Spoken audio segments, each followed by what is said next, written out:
Indigo flight में Canadian नागरिक निशांत योहानाथन ने अपने बैग में बम होने की झूठी सूचना दी। इसके बाद हड़कंप मच गया और फ्लाइट को वापस एयरपोर्ट पर लैंड कराना पड़ा। सुरक्षा एजेंसियों ने तत्परता से चेकिंग की, लेकिन कोई विस्फोटक नहीं मिला। पुलिस उपायुक्त श्री आकाश कुमार पटेल ने इस मामले में कहा कि ये सूचना पूरी तरह से झूठी थी और मामले की जांच की जा रही है। कल दिनांक 26 तारीख को वाराणसी एयरपोर्ट से टेक ऑफ करने वाली एक इंडिगो फ्लाइट के एक पैसेंजर ने अचानक से ये बताया कि इस फ्लाइट में बॉम्ब है, जिसके बाद जो भी इमरजेंसी प्रोटोकॉल्स होते हैं उनको इनिशिएट किया गया और फ्लाइट को वाराणसी एयरपोर्ट पर वापस लैंड कराया गया और पूरे वाहन की और सभी यात्रियों के सामानों की सुरक्षा जाँच की गई, जिसके बाद यह तथ्य सामने आया कि उक्त जो बॉम्ब होने की सूचना थी ये फर्जी थी, गलत थी। इसके बाद ये सूचना देने वाला व्यक्ति जो कि कनाडा का नेशनैलिटी वाला व्यक्ति है, जिसका नाम निशांत है, इसको वाराणसी एयरपोर्ट के प्राधिकारियों के द्वारा स्थानीय पुलिस को हैंडओवर कर दिया गया, जिसके बाद इससे विस्तृत रूप से सभी सुरक्षा एजेंसियों के द्वारा पूछताछ की गई, जिसमें ये पाया गया कि इसके द्वारा गलत तरीके से सूचना दी गई थी, जिससे जो एयरपोर्ट का ऑपरेशंस थे वो डिले हुए, साथ ही सुरक्षा व्यवस्था के सामने भी चुनौती खड़ी हुई। इस कृत्य को देखते हुए इस पर सुसंगत धाराओं पर अभियोग पंजीकृत कराया जा रहा है और कनाडा हाई कमीशन को भी सूचना दी जाएगी। जिला जेल परिसर में भीषण आग, दमकल की 2 गाड़ियां मौके पर मौजूद। हुकुलगंज स्थित जिला जेल परिसर में रविवार को अचानक भीषण आग लग गई, जिससे इलाके में हड़कंप मच गया। आग की सूचना मिलते ही दमकल की 2 गाड़ियां मौके पर पहुंची और आग बुझाने का प्रयास शुरू किया। बताया जा रहा है कि जेल की बाउंड्री के भीतर जमा कूड़े में आग लगी, जो तेजी से फैल गई।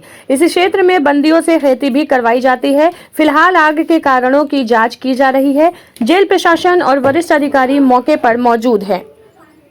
कारण बताएं। शिव पूजन प्रसाद मिश्रा, प्रभारी जेलर, जिला कारागार वाराणसी। कृषि फार्म की जमीन थी, सूखी हुई घासें थी, गर्मी के कारण किसी ने कुछ उसमें फेंक दिया, इसी वजह से आग लग गई है। फायर सर्विस की गाड़ियां बुलाकर आग को नियंत्रण में कर लिया गया है। कैसे आग लगी, कुछ पता चला? कारण नहीं स्पष्ट हो। कैसे आपको पता लगा कि आग लगने का? हमारे जेल वार्डर ने हमको दूरभाष पर बताया कि फार्म में आग लगी है। शायद पार्षद जी ने उनको बताया तो उसने हमें तुरंत बताया, मैं मौके पर तुरंत पहुंचा। अभी क्या स्थितियाँ हैं? अब सामान्य है, आग बुझ गई है। कोई जान माल या किसी तरह का किसी चीज का कोई नुकसान नहीं हुआ है, सब सकुशल है। जमीन है। अब आग लगने का कारण तो नहीं मालूम पाया। यहाँ जब आग लगा है, आग जब बृहद रूप में पकड़ लिया है तो लोगों ने देखा और मुझे अवगत कराया। मुझे सूचना मिली, हमने तत्काल जेल परिवार को सूचना दिया और फायर ब्रिगेड को और 112 नंबर डाल कर पुलिस को बुलाया गया। अगर बड़ा आग होता तो कुछ क्षति होने का आशंका? देखिए, आग तो बड़ा था, आग जिस हिसाब से लगा था तो पूरा मोहल्ला चपेट बड़ा था, लेकिन समय रहते ही बिजली की आपूर्ति बंद कर दी गई। और सबसे बड़ी बात है कि ये दमकल सही समय, फायर ब्रिगेड की गाड़ी तो सही समय पे आ गई और उसने आग पे काबू कर लिया। इस बाउंड्री वाल में क्या कराया जाता है? मतलब जेल की तरफ से कुछ कार्य भी होते हैं कि नहीं? पहले तो इसमें खेती होती थी और अब तो कुछ होता नहीं है। अच्छा, ऐसे पड़े रहते हैं, खाली पड़ा हुआ है। कूड़े कबाड़ का भी चक्कर है क्या? नहीं, तो बहुत पहले था, एक बार आप लोग जानकारी होगी। घास और सूखी जम जाती है। प्रधानमंत्री नरेंद्र मोदी के लोकप्रिय रेडियो कार्यक्रम मन की बात के 121वें संस्करण का प्रसारण रविवार को पूरे देश में सुना गया। इसी क्रम में वाराणसी में भारतीय जनता पार्टी पिछड़ा वर्ग मोर्चा काशी क्षेत्र द्वारा इस कार्यक्रम का सामूहिक श्रवण आयोजित किया गया। इस कार्यक्रम का आयोजन मोर्चा के क्षेत्रीय उपाध्यक्ष अनूप जायसवाल के नेतृत्व में किया गया। आयोजन स्थल पर बड़ी संख्या में कार्यकर्ताओं और स्थानीय नागरिकों ने उत्साहपूर्वक भाग लिया। सभी ने प्रधानमंत्री के बातों को ध्यानपूर्वक सुना और उनमें व्यक्त विचारों की सराहना की। कार्यक्रम के दौरान समाज के विभिन्न वर्गों के लोगों ने सहभागिता की, जिससे सामुदायिक जुड़ाव का संदेश भी स्पष्ट हुआ। आयोजकों ने बताया कि मन की बात कार्यक्रम समाज को जोड़ने और राष्ट्र निर्माण में भागीदारी को प्रोत्साहित करने का एक सशक्त माध्यम बन चुका है। मैं भारतीय जनता पार्टी काशी क्षेत्र उपाध्यक्ष पिछड़ा वर्ग मोर्चा अनूप जायसवाल। आज हम सब माननीय मोदी जी के मन की बात का 121वें संस्करण का यहाँ आयोजन किया गया। लेकिन आज के मन की बात में जैसा कि माननीय मोदी जी भी इस कार्यक्रम के आरंभ में ही उनका मन व्यथित था। घटना जो पहलगाम में हुई वो इतनी दुखद घटना, निहत्थे लोगों को, जो बच्चों के साथ, कोई अपने परिवार के साथ वहाँ बैठा हुआ एक छुट्टी मनाने गया था, निहत्थे लोगों को जिस तरह से उनका धर्म और पूछ करके मारा गया कि तुम कलमा पढ़ो नहीं तो मार दिया गया गोली। तो ये एक बढ़ते हुए भारत में ये स्वीकार नहीं है।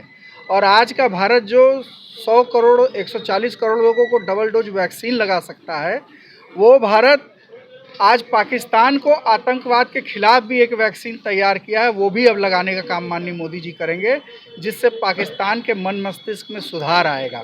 आज हमने मन की बात अश्रुपूर्ण संवेदना के साथ हमने यहाँ आयोजित किया था। हम उन सभी परिवारों को ईश्वर से प्रार्थना करते हैं कि इस दुखद घड़ी में उनको साहस दे और जो घायल हैं उन्हें शीघ्र स्वस्थ करें। और माननीय मोदी जी से आज के मन की बात में हम सब इस काशी से ये आग्रह भी करना चाहेंगे कि एक वैक्सीन आतंकवाद के खिलाफ यहाँ से जारी करें, ताकि पूरी दुनिया में शांति आए। पूरे विश्व में कहीं भी आतंकवाद होता है उसकी जड़ें कहीं ना कहीं पाकिस्तान में निकलती हैं। चाहे 9/11 होता है तो उसका अपराधी लादेन एबटाबाद में मिलता है, चाहे 26/11 होता है तो अबू राणा उसका अपराधी अमेरिका में मिलता है, चाहे अभी पहलगाम की घटनाएं कितनी हैं कितनी बताएं। लेकिन अब सर्जिकल स्ट्राइक और एयर स्ट्राइक से बढ़ करके कहीं इनके लिए आतंकवाद के खिलाफ एक वैक्सीन इनको देनी पड़ेगी। हम माननीय मोदी जी से मन की बात में यही आग्रह आज करना चाहेंगे।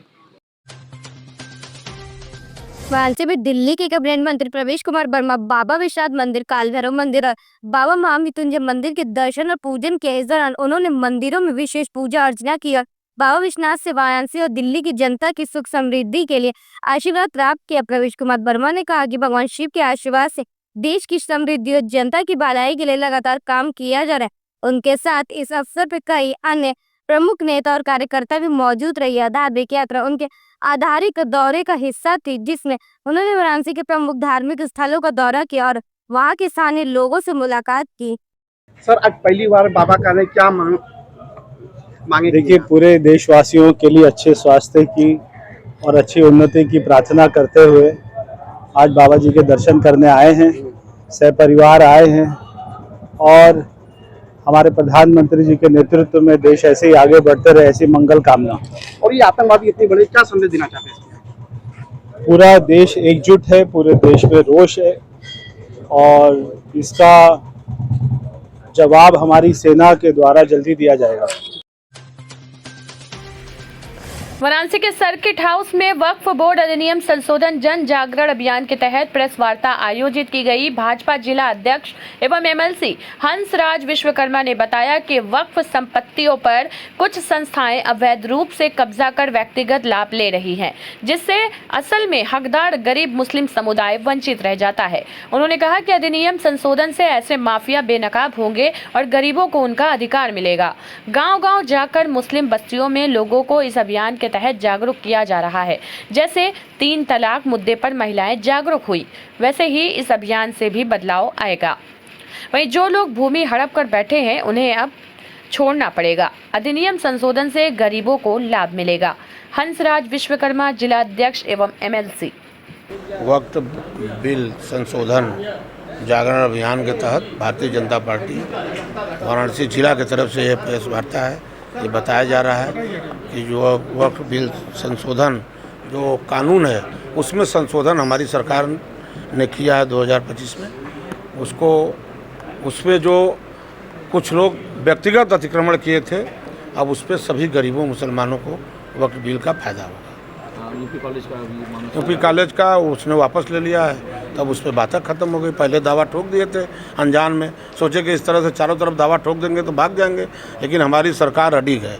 सही बातों को लेकर जनता के बीच में जाती है तो निश्चित तौर पर पीछे हटना ही पड़ेगा लोगों को।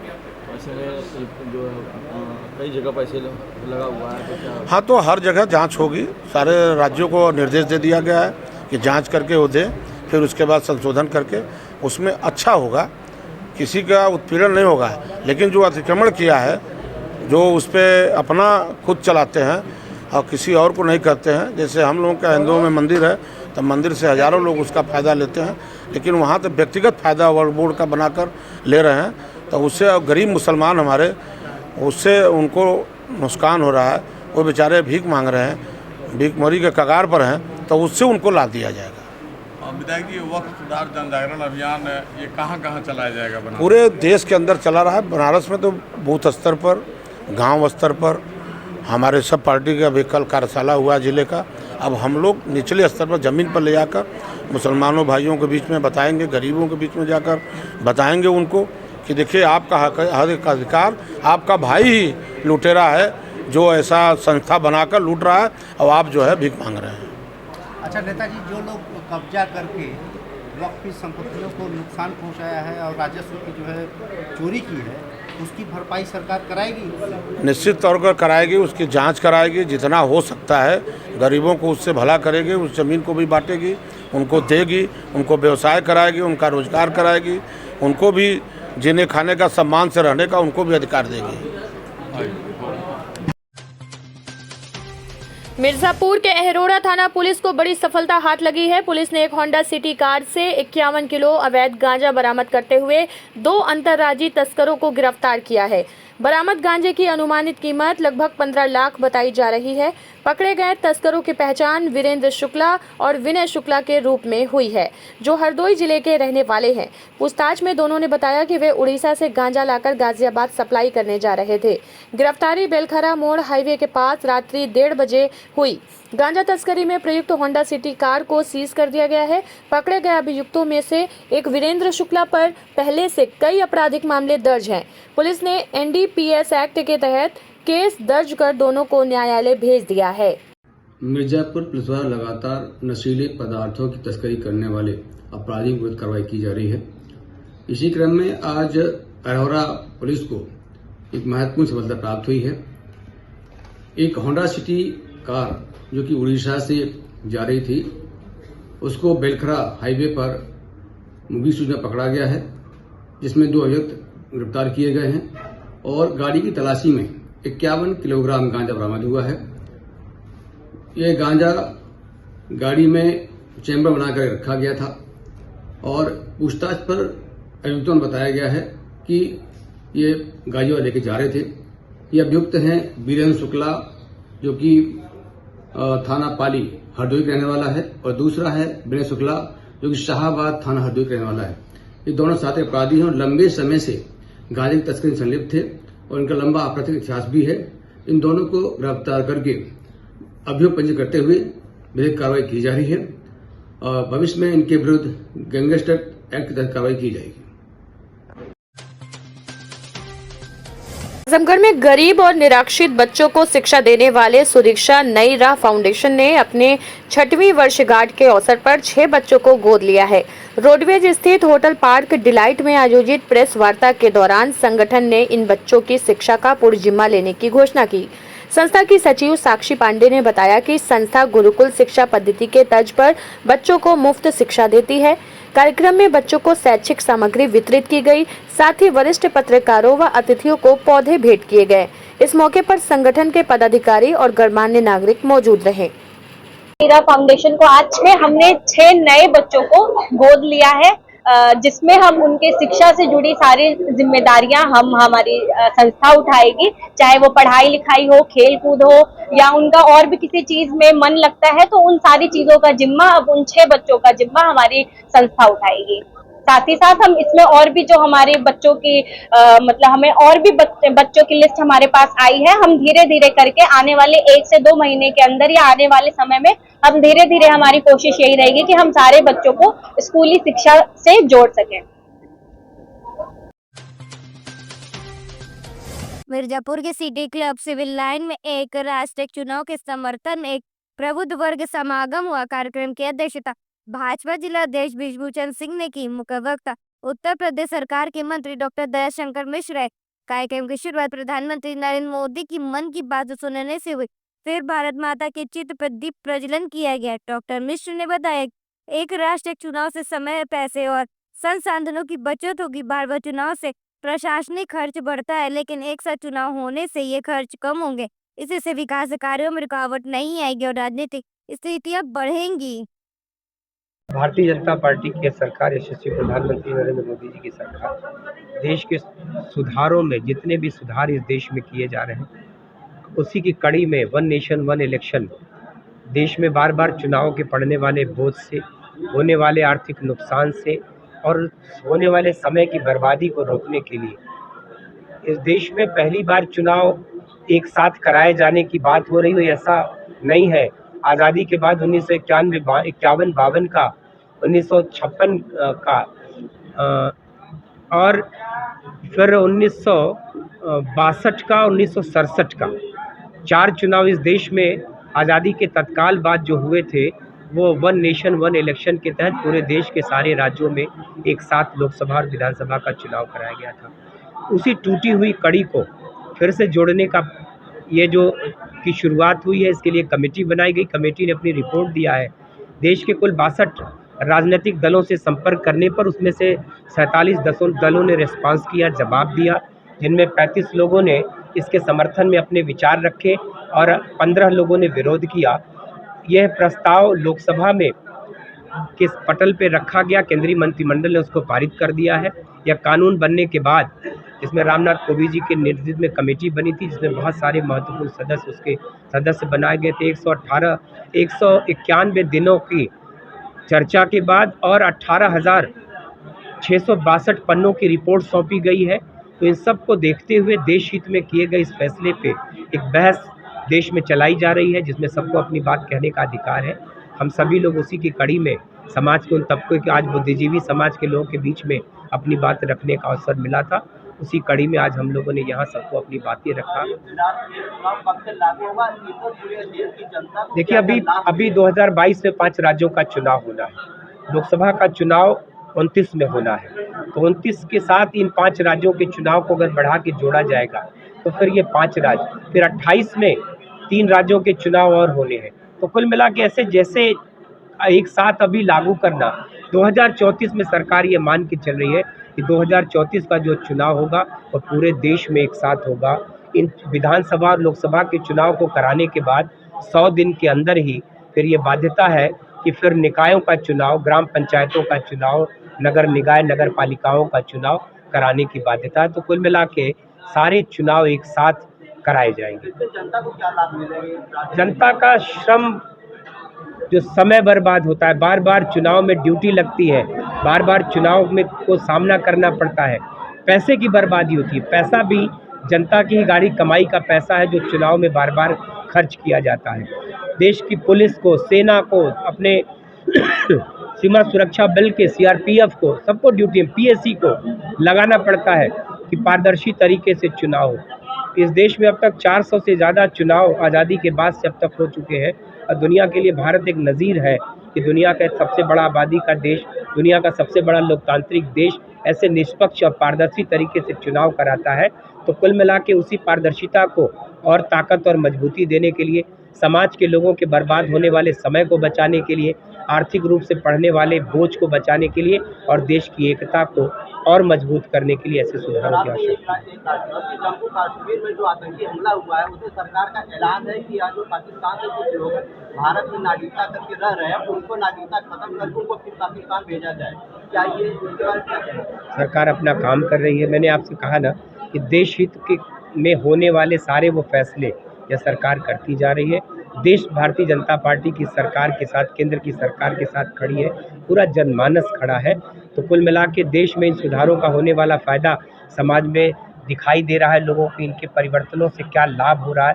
तो निश्चित ही हर उस परिवर्तन से देश को ताकत मिलेगी और आर्थिक रूप से देश मजबूत होगा। जम्मू कश्मीर के पहलगाम में हुए आतंकी हमले में हिंदू पर्यटकों की निर्मम हत्या के विरोध में कोपागंज बाजार में व्यापारियों ने कैंडल मार्च निकाला। उत्तर प्रदेश उद्योग व्यापार मंडल के पूर्व पदाधिकारियों के नेतृत्व में सैकड़ों व्यापारियों ने मार्च निकालकर शहीदों को श्रद्धांजलि दी और आतंकवाद के खिलाफ सख्त कार्रवाई की मांग की। मार्च में हिंदू मुस्लिम समुदाय के लोग शामिल होकर एकजुटता का संदेश दिया। मैं डॉक्टर वीरेंद्र गुप्ता, पूर्व प्रदेश मंत्री युवा व्यापार मंडल, पूर्व डिप्टी चेयरमैन केंद्रीय प्रवक्ता भाजपा।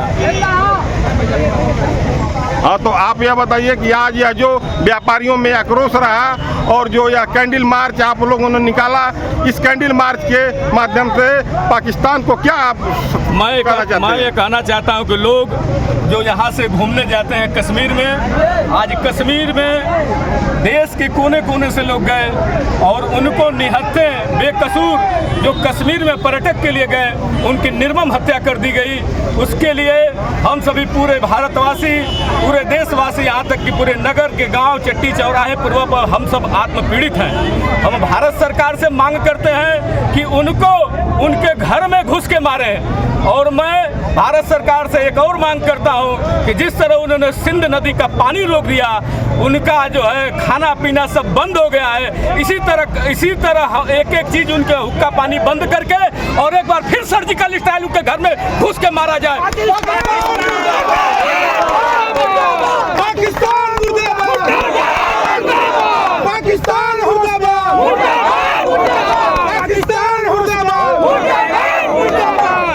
आज समस्त व्यापारियों द्वारा कहा जा रहा है कि पाकिस्तान से आयात और निर्यात दोनों पूरी तरह से बंद कर दिया जाए। इस पर आप क्या कहना चाहते हैं? अरे कोई हम लोगों का खून पिएगा और हम उससे आयात निर्यात करेंगे?